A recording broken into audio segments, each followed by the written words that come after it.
नागरिकों के पास टोटल 6 तरीकों के अधिकार हैं। पहले ये 7 हुआ करते थे, 44वें संविधान संशोधन द्वारा एक को हटा दिया गया।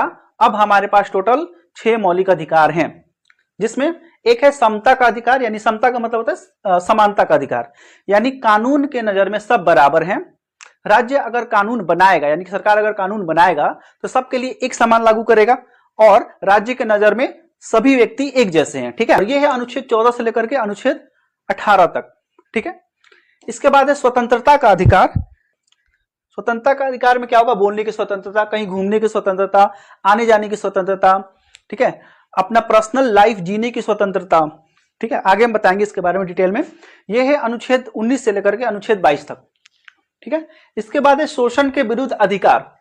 शोषण के विरुद्ध अधिकार को शॉर्टकट में समझिए, किसी भी व्यक्ति के शोषण होने से बचाने के लिए, जैसे बच्चों का शोषण, शोषण के विरुद्ध अधिकार जो है वो है अनुच्छेद 23 और अनुच्छेद 24 में। ठीक है, इसके बाद है धार्मिक स्वतंत्रता का अधिकार। धार्मिक स्वतंत्रता का अधिकार में क्या है कि सरकार के लिए सभी धर्म बराबर है, किसी भी धर्म में भेदभाव नहीं किया जा सकता है। ठीक है, और किसी भी व्यक्ति को अपने धर्म के अनुसार अनुसरण करने की आजादी है। वो अपने धर्म के अनुसार चल सकता है, उसका प्रचार प्रसार कर सकता है, उसके जो भी विधि विधान है उसको मान सकता है, उसका पालन कर सकता है। ठीक है, यह है अनुच्छेद 25 से लेकर के अनुच्छेद 28 तक धार्मिक स्वतंत्रता का अधिकार। इसके बाद है संस्कृति और शिक्षा संबंधी अधिकार, यानी कि हर व्यक्ति को अपनी संस्कृति, जो कल्चर है उसका, एक ये देखिए, ये एक व्यक्ति के लिए भी हो सकता है और व्यक्ति के समूह के लिए भी हो सकता है। ठीक है, क्योंकि संस्कृति जो होती है, कल्चर होता है, ये जनरली किसी एक व्यक्ति का नहीं होता, ये पूरे समूह में होता है।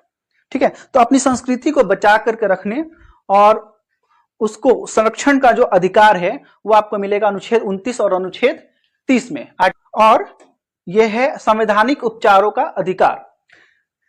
यह सबसे इंपॉर्टेंट है, संवैधानिक उपचारों का अधिकार जो आप देख रहे हैं, ये कहता है कि अगर इन 5 में से किसी का हनन होता है तो आप इसके लिए डायरेक्ट जा सकते हैं सुप्रीम कोर्ट में, अनुच्छेद 32 आर्टिकल 32। और सबसे इंपॉर्टेंट बात यह है कि ये खुद अपने आप में एक मौलिक अधिकार है, यानी कि आप 6 पढ़ें, 5 तो है ही, छठा जो है ये कहता है कि इनमें से किसी का हनन होता है तो ये है। ठीक, और ये ऑटोमेटिक अपने में भी मौलिक अधिकार है। इसकी सुरक्षा की गारंटी कौन देता है? Supreme court.